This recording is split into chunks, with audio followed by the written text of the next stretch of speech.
And welcome back to Late Night Lately, the Late Night Show. I'm your host, Chad White. If you didn't know, this is the late night show for the website cpluscomedy.com. Like I just said, it's a website. Go there. There's so many moving parts to this episode. So many moving parts that I'm truly just trying to get lined up. Hey, I have a monologue for you. Let's get to it. The recently hired artistic director for the Kennedy Center quit after less than 2 weeks on the job, which explains why your mom sent you that LinkedIn listing. Rapper Nicki Minaj appeared at President Trump's Gold Card event where he was promoting his $1 million U.S. visa. Minaj announced that she was Trump's #1 fan, and he announced who the loser of the Nicki-Cardi feud was. They look like a high-class escort, a middle-class escort, and of a high-class man. I didn't want to pay for the whole thing. Honey, what do they have on the... They have ceviche. They have ceviche.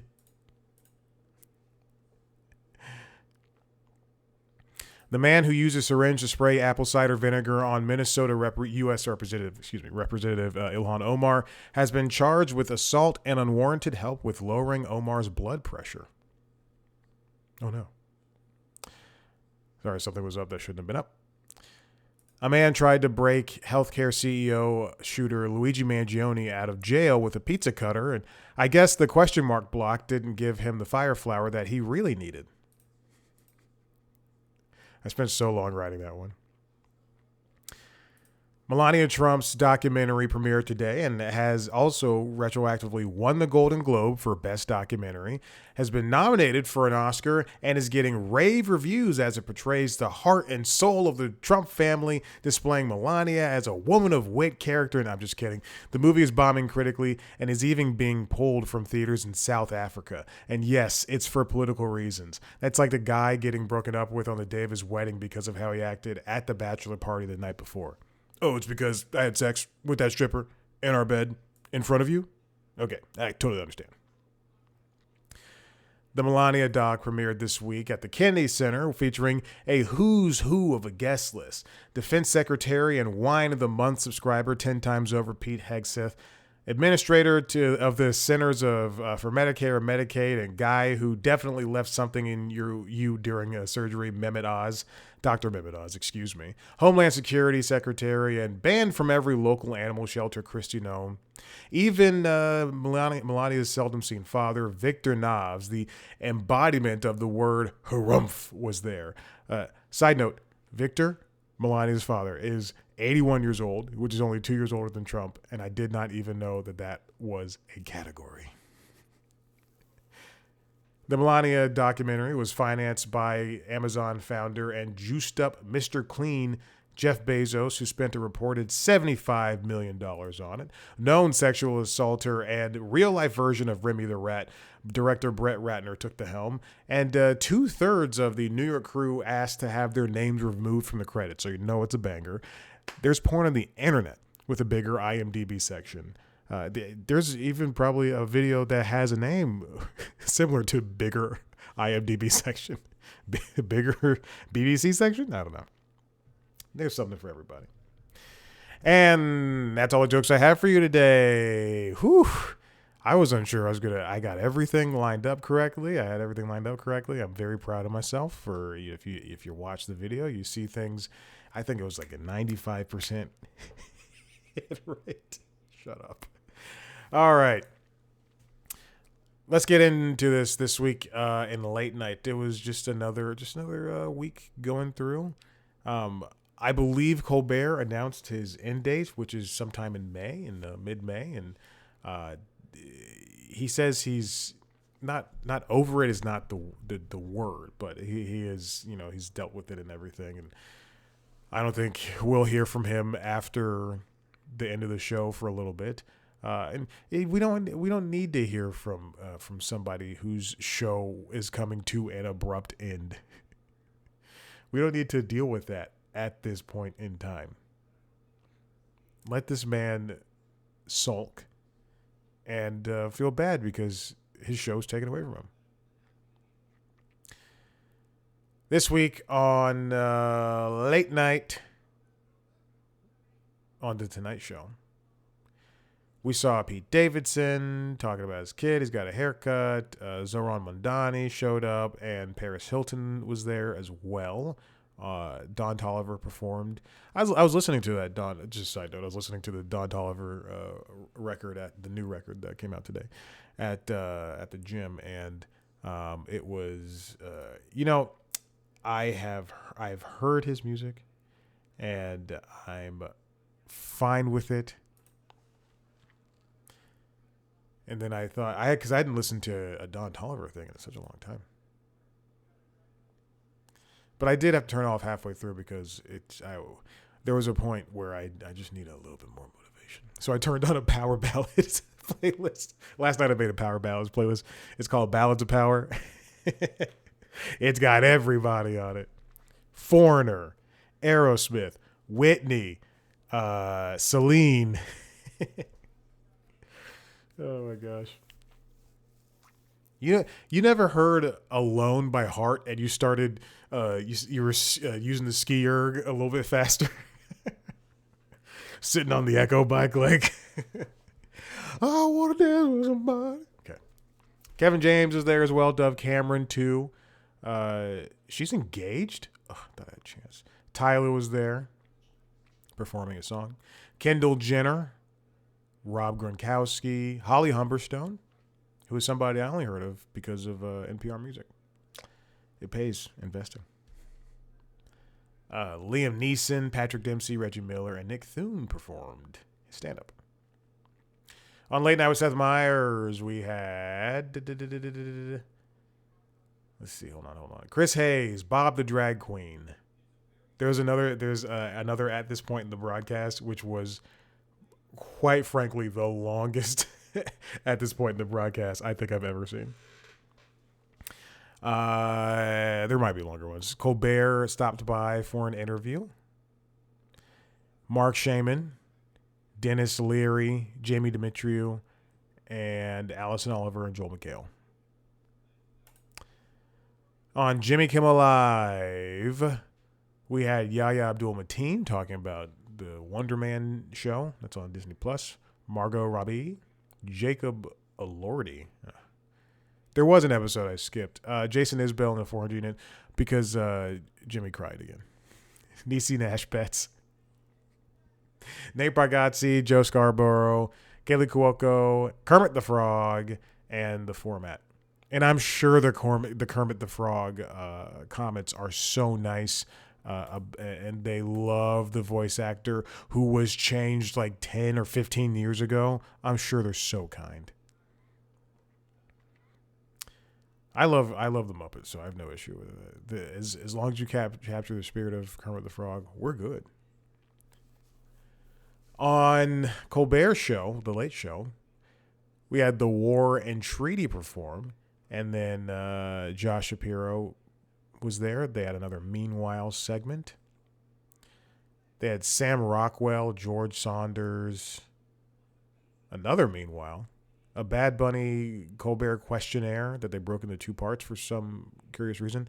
Catherine Anasa was there from The Pit. Jacob, oh my goodness, I don't even know who this is. Jacob Sorboff. And then Alexander Skarsgård, who is hosting SNL this weekend.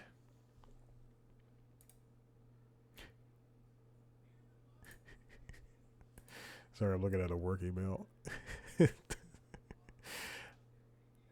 This week, I'm at odds with The Daily Show. I do like the show, and we know if you're a listener of the show, I've talked about how much I dislike Jon Stewart right now. But I do think he has some smart things to say. But this guy, I have some issues. I don't dislike him. I have issues with him, and I also have issues with The Daily Show. Anyway, Stewart hosted this week, but my issues are not with him this week. He hosted this Monday, and he spoke to Jason Rezaian.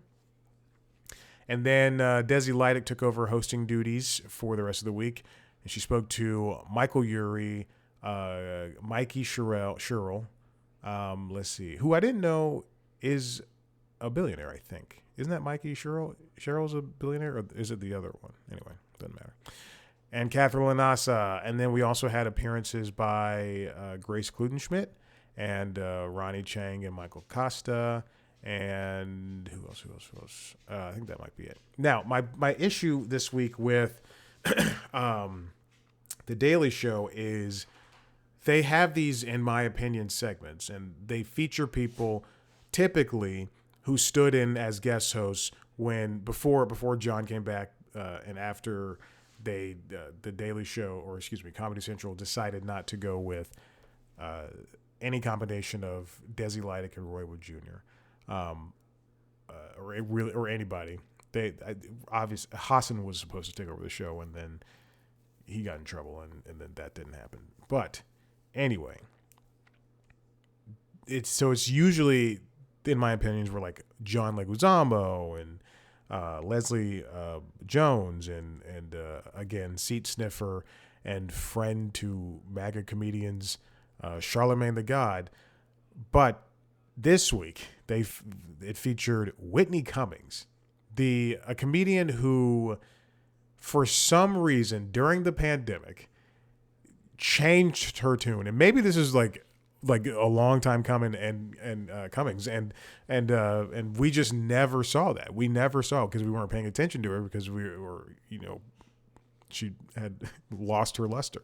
But good Lord, just to have Whitney Cummings on this show, it was a segment I saw Desi introduce it, and then I went, no, thank you. And I turned it off immediately. There's no point in watching giving someone a platform who is spewing hateful rhetoric and just like misinformation. Like, we talk about misinformation all the time. It's just, she is one of those people. She was just like putting, like, how she said lies like how things were going in the sewers and that's how COVID spread or some shit. I don't know. It's just, I don't like her at all. I do not like her. And a lot of people don't. Because this is one of the few times in my life where I was like, I have to see what people are saying. And I went to the Instagram and they posted a clip from the thing, and everybody in the comments were just like, how could you do this? And they are correct. All right, let's get on with this first story. This comes from the Television Academy. Emmys rules merge variety categories. So we're getting some more changes after maybe like a couple of years with changes regarding the Emmys. Now they're gonna speak a lot of jargon in this post, and quite frankly, I could barely understand it. So I'm also referencing this Gold Derby post written by Denton Davidson. Emmys merge scripted variety and talk series into one category, and it could lead to multiple winners. You read that. You heard that right. There's a new rule change, and the 2026 Emmy race is may or may not be overtaken by somebody different. I mean, in any case, it's either going to go to Last Week Tonight, or people will just gift it to Colbert, which is unfortunate because I think if it wasn't Colbert, it'd be Jimmy Kimmel Live. But I think the best and most consistent show is Seth Meyers. But people want statements and not jokes. Anyway, beginning with the 2026 Emmy Awards, the Academy will officially merge the Outstanding Scripted Variety Series and Outstanding Talk Series into a single category, which is now dubbed the Outstanding Variety Series, citing a continued decline in submissions across both fields because they keep changing the rules and because shows keep getting canceled. Now, there's more to this than consolidation. Under the new rules, as Denton writes here, the award will also be classified as an area award, meaning the category can now produce multiple Emmy winners in the same year, an outcome that significantly alters how the race will be judged. Now, according to the Academy, the decision was driven by the reduced number of submissions in both scripted variety and talk series over the past couple of years. Rather than continuing to present two separate awards with shrinking fields, the Board of Governors voted to merge them into one umbrella category encompassing both formats, placing late-night talk shows, topical comedy series, and scripted variety staples into the exact same slot. So that means SNL, Last Week Tonight, and The Late Show are all going to be under the Outstanding Variety Series banner. Nominations are still going to be tracked by format. The Academy will determine the number of nominees proportionately based on how many submissions are received for each format, scripted variety versus talk series. If you're a part of the Television Academy, you get to vote on every single thing, obviously. Same thing for the Movie Academy. But the Film Academy and the Grammys, of course. But not everybody votes for everything, I guess. I think you have to prove for the Film Academy that you've at least seen the movie, but I don't know. I'm not part of anything. To illustrate how that system functions, had the rule been in place last year, the nominee slate would have included 2 scripted variety series, Last Week Tonight and Saturday Night Live, and they went to head-to-head, and then 3 talk series, Daily Show, Jimmy Kimmel Live, Late Show with Stephen Colbert, reflecting submission totals at the time. The tracking model is designed to prevent one format from overwhelming the other simply due to volume, while still allowing both to coexist with a single category. Wow, this is getting a lot more information than the Emmys posted, actually. This is great. This is not something that can stick around forever because, again, they could split these at any time. If any of the nominations, if there's 20 submissions in a given year, then they'd split it up.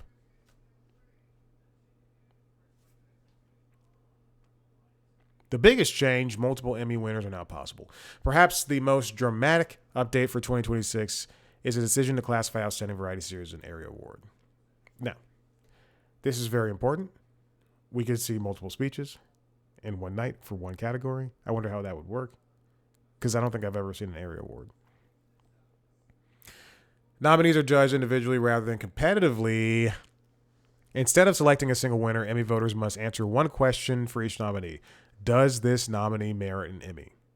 Any series that receives at least 90% yes votes will earn an Emmy, creating the possibility of multiple winners in the same category.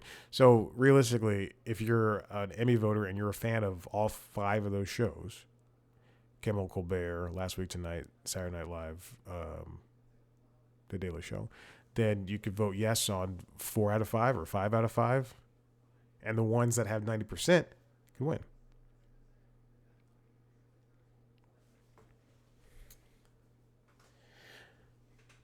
Again, this is something that happened before Variety Talk and Variety Sketch originally competed together until 2015. And then they were split into 2 categories. Shows like Inside Amy Schumer, Portlandia, Key and Peele, Drunk History, Saturday Night Live all competed at once. But we no longer have sketch series, so they had to shrink those fields. The predictions for the Emmy winners in these categories is, will fluctuate wildly. But I think, if you are somebody who is a betting person on those markets, you're going to find that, yes, these characters, these shows, the shows that you think will be nominated again and again. So, again, as I mentioned before, Colbert Show, Kimmel Show, The Daily Show, SNL, Last Week Tonight, those are staples. And unfortunately, the shows that are actually funny, the show that is actually funny, Late Night with Seth Meyers, is not going to get recognized in any form or fashion, but whatever. All right, listen, I'm done. If you like what you heard here, head to the website, cpluscomedy.com, where you can see a video version, where you can see everything I've ever done, me talking to famous people sometimes. I just put out an interview with Candice Guardino, and you can find that on the podcast feed, the RSS feed for the Constitutionals, the Entertainment Business News podcast. You can also listen to LinkedIn Logs, a jobs podcast. If you want to watch a video version of this show, as well as those other shows, as well as the interviews, go to youtube.com/cpluscomedy, and that's where you'll find all the video stuff. Follow us on social media at cpluscomedy on Blue Sky, TikTok, Instagram, and YouTube. Me on those platforms at Chad Black White. Thank you so much. We'll see you next time. Bye.